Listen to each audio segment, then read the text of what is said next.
Hi friends, welcome to sewingmoon. Beginners கான tailoring classல இன்னைக்கு class 1. இன்னைக்கு நம்ம வீடியோல என்ன பார்க்க போறோம் அப்படினா ஒரு blouse கட் பண்றதுக்கு வந்து என்னென்ன measurements தேவை. அந்த measurements வந்து நீங்க டைரக்ட்டா பாடியில வந்து measurement எடுத்தாலும் சரி இல்ல அளவு blouse வச்சு நீங்க measurement எடுத்தாலும் சரி உங்களுக்கு ஒரு 9 அளவுகள் மட்டும் போதும். இந்த அளவுகளை வச்சு நீங்க வந்து ப்ளவுஸ் கட்டிங் வந்து பெர்ஃபெக்ட்டா பண்ணிடலாம்.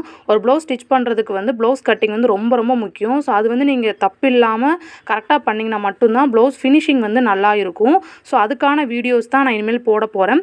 சோ வீடியோ வந்து ஃபர்ஸ்ட்ல இருந்து கடைசி வரைக்கும் ஸ்கிப் பண்ணாம பாருங்க. இது வந்து ஒரு கன்டினியூஷன் வீடியோ அப்படிங்கறதால நான் போடுற வீடியோஸ் எல்லாத்தையும் தொடர்ந்து பாருங்க. ஸ்கிப் பண்ணாம பாத்தீங்கன்னா மட்டும் தான் நான் சொல்லிருக்க சின்ன டிப்ஸ் கூட உங்களுக்கு வந்து யூஸ்ஃபுல்லா இருக்கும். சரி வாங்க இன்னைக்கு வீடியோக்குள்ள போலாம். ப்ளவுஸ் கட்டிங்க்கு நமக்கு ஃபர்ஸ்ட் தேவையான மெஷர்மென்ட் பாத்தீங்கன்னா ஷோல்டர். அதுக்கு அப்புறம் வந்து நமக்கு தேவை வந்து செஸ்ட் மெஷர்மென்ட் தேவை. மார்பு சுற்றளவு. மூணாவது வந்து ஸ்லீவோட ஹைட் அதாவது கை நீளம். நாலாவது ஸ்லீவோட சர்க்கம்ஃபரன்ஸ் அதாவது கையோட சுற்றளவு நமக்கு தேவை. இந்த 4 மெஷர்மென்ட் இருந்தாலே போதும். நீங்க வந்து ஒரு ப்ளவுஸ் கட்டிங் வந்து ஈஸியா பண்ணிடலாம். இந்த 4 மெஷர்மென்ட்டை வச்சு ஃபார்முலாஸ் இருக்கு. அதில அப்ளை பண்ணி நம்ம அழகா வந்து ஒரு ப்ளவுஸ் கட் பண்ணிடலாம். இந்த அளவுகள் இல்லாம நம்ம எக்ஸ்ட்ரா ஒரு 5 மெஷர்மென்ட் எடுக்க வேண்டியதா இருக்கும்.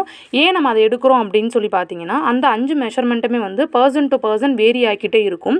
நம்ம சொல்ற ஃபார்முலா அப்படிங்கிறது வந்து கரெக்ட்டான ஹைட் வெயிட் இருக்கிறவங்களுக்கு இந்த ஃபார்முலா வந்து சூட் ஆகும். பட் இப்போ யாருமே வந்து கரெக்ட்டான ஹைட் வெயிட்ல இருக்கிறது கிடையாது.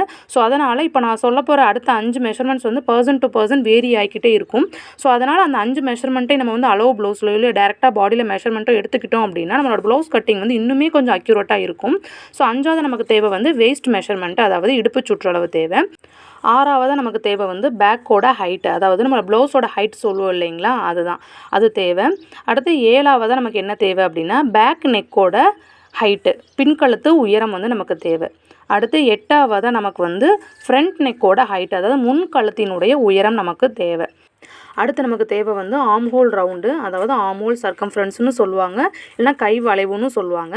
சோ இந்த மெஷர்மென்ட் வந்து நமக்கு தேவை. சோ டோட்டலா இந்த 5 மெஷர்மென்ட் வந்து நமக்கு வேரி ஆகிற மெஷர்மென்ட்ஸ். சோ இதுவும் நம்ம வந்து ப்ளவுஸ் கட்டிங் பண்றதுக்காக எடுத்து வச்சுக்கிறோம்.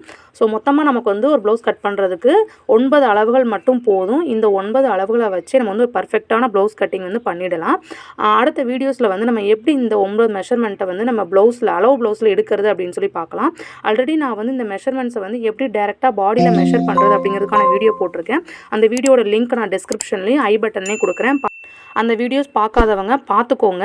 அப்பதான் நம்ம அடுத்து பார்க்க போற வீடியோ வந்து உங்களுக்கு ரொம்ப ஈஸியா புரியும். Thank you friends.